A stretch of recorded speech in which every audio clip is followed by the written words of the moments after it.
This weekend, NASCAR's top 3 series go to Austin, Texas to race at the Circuit of the Americas, a.k.a. COTA. And COTA has been one of the most state-of-the-art racetracks in America. But before 2021, it was known as everything but a NASCAR track. But in the brief time that NASCAR has been going to the giant road course, it has completely flipped the script. So today, I'm going to tell you how COTA has flipped the NASCAR script. Built in 2012, this 3.5-mile track was known mostly for being the site of the F1 US Grand Prix. But all of this changed in 2021 for NASCAR fans. You see, on September 30th in 2020, NASCAR announced that the 2021 schedule would have Circuit of the Americas on it, with a triple-header weekend, bringing the Trucks, Xfinity, and the Cup Series all together. For someone like me, it was huge, as I had been on this channel since 2018, saying that I thought and wanted NASCAR to go to COTA for years because I felt like it was a good fit, especially with how well NASCAR's road course racing had become. And you know what? People rightfully laughed at me because at the time it was crazy to think about. This was a track meant for F1 cars. It was going to be hard to imagine NASCAR's bulky brick stock cars doing well at it. But you see, this was a needed change, and it all has to do with where it is at, Texas. Yes, Austin, Texas is now a market that you wouldn't think of NASCAR going to, especially compared to Dallas and Fort Worth. But Texas needed to be revamped as a market overall in NASCAR. The biggest hurdle for COTA ever happening would be Texas Motor Speedway, and Eddie Gossage being so protective over his 1.5-mile behemoth track that was becoming a mess. You see, when Texas had been racing 2 races a year with Gossage up top, well, there was a rule that within a certain vicinity of the facility, there would not be any NASCAR racing allowed, and it just so happened to be just enough to include no racing at COTA. But over time, there was a clear way to get around this. You see, Texas had been in NASCAR since the late 90s. It was added with tons of controversy, taking away tracks like North Wilkesboro, for instance. And with it, over 200,000 a race came, and it was huge for TV viewers. One of the biggest races of the year, one of the biggest payouts, and all around for about the first 10 to 15 years that NASCAR was going to Texas Motor Speedway, it was, in all intents and purposes, a complete success. There's no way around it. Whether you love or hate the track, it raced relatively well, especially as it aged on the original layout that it had after a couple reconfigurations at the start, and people showed up and watched. There's no way around it. Texas Motor Speedway was, at the moment, good for NASCAR. But over time, it fell with the sport, and Texas fell harder than most of the others. In 2017, when they started racing with a reconfigured version of the track, it pretty much killed it, left it for dead, and Texas NASCAR fans were all wanting something good and unique. And, well, thank God they did get it, because this is where COTA steps in and replaces Texas, not just as a date on the schedule, but in my opinion at this point, as the premier Texas race in NASCAR. To get COTA on the schedule, NASCAR and SMI would have to take some drastic changes to the way they normally schedule things. Instead of just having 1 or 2 big companies, an ISC and SMI, running the schedule for the most part, they would actually have to have SMI lease out the track and open up a race date from their own slot. And SMI was having a way to do that open up for them. You see, they owned basically the AllStar Race at this point, but with Charlotte growing increasingly stale and it being moved to Bristol in 2020 for a very dull experiment, the race venue for the AllStar Race was left wide open.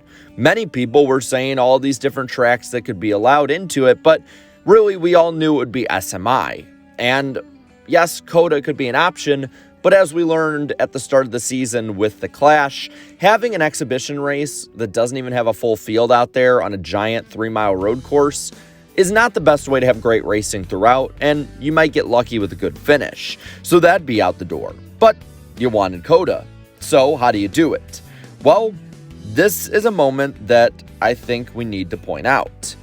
this moment would be where Texas would be moved to the AllStar Race, giving up a point state for COTA.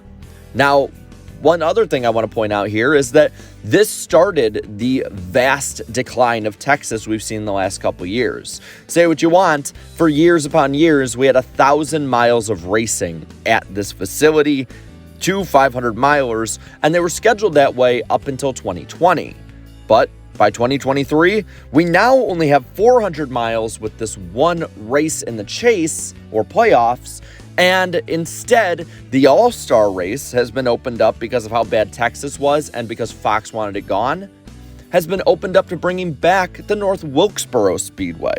So, everything comes full circle, and COTA in this way has been the catalyst and, honestly, the unsung hero of bringing back one of NASCAR's founding tracks. But scheduling can only do so much for a track to change the course of NASCAR over the current decade we're in. What about the racing? Well, each specific year has been unique for racing, and starting in 2021, I think you had the most explosive version of it. See, with this, they changed the NASCAR game with the first full-on wet weather cup race, and I was at this race. It was a whole hell of a lot of rain and monsooning, it felt like. There was no real visibility much more than where your seats were or wherever you chose to sit or stand. The rain was terrible, we were drenched, and NASCAR had an all-out catastrophe and a minefield of a race, highlighted most by this wreck from Martin Truex Jr. and Cole Custer. Because of these kind of incidents and the fact that it was just difficult in general to put on a good show, this race was as historic as it was chaotic.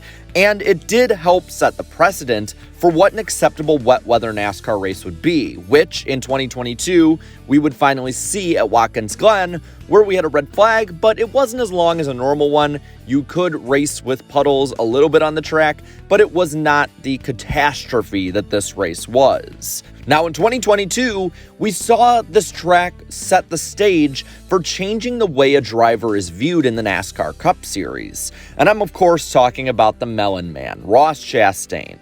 Ross Chastain in this race had his basically competitive coming out party. He was racing for the win against both Alex Bowman and AJ Allmendinger. Bowman, who the year before had basically his breakout season with 4 wins, and Allmendinger, who was one of the greatest road course racers I think any of us have ever seen.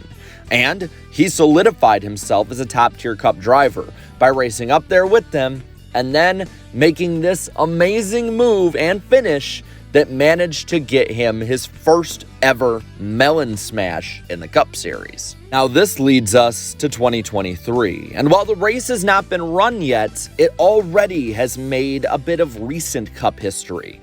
You see, since 2017, NASCAR races in all of the top 3 divisions have seen stage racing, where they're predetermined yellows, where they come out, stop the race, award points, have pit stops, and a lot of ways take out strategy. And in no other way was this hurt more than in road course racing.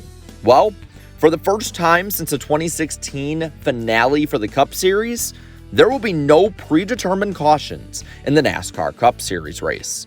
And to me, this is perfect because NASCAR has talked about wanting to shorten races, but if you take away the stage cautions, you take away 15 or so minutes of the race, you keep the same race flow, but you don't get rid of the laps. You actually probably get more green flag laps, and you make your fans happy in all ways. This has seen almost universal praise, and if there is some sort of noticeable change in either ratings or in fan interaction, something that NASCAR can see that this is a good move, this may be a move that they could make in the future for all tracks. I think the big ones to look at would be ones that are strategy heavy, like possibly going back to the Brickyard 400, maybe Michigan, maybe Pocono, hey, maybe some of the intermediates, and maybe tracks that don't need cautions to have exciting racing, like Daytona, Talladega, and if you want to include it in there, Atlanta Motor Speedway.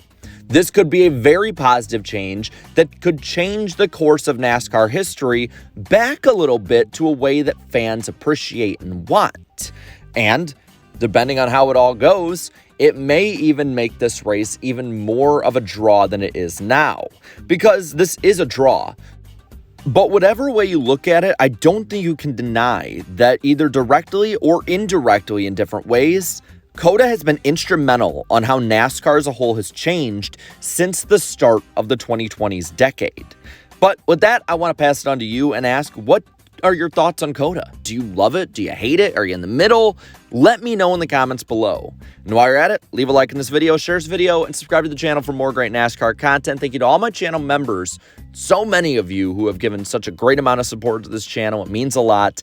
And be sure to watch the NASCAR Weekly Podcast tonight at 8 p.m. Eastern Time on Black Flags Matters channel. We're going to talk about all of this with COTA, as well as Atlanta, as well as Josh Williams, as well as everything else. So you got to be there. So until later tonight, have a good one.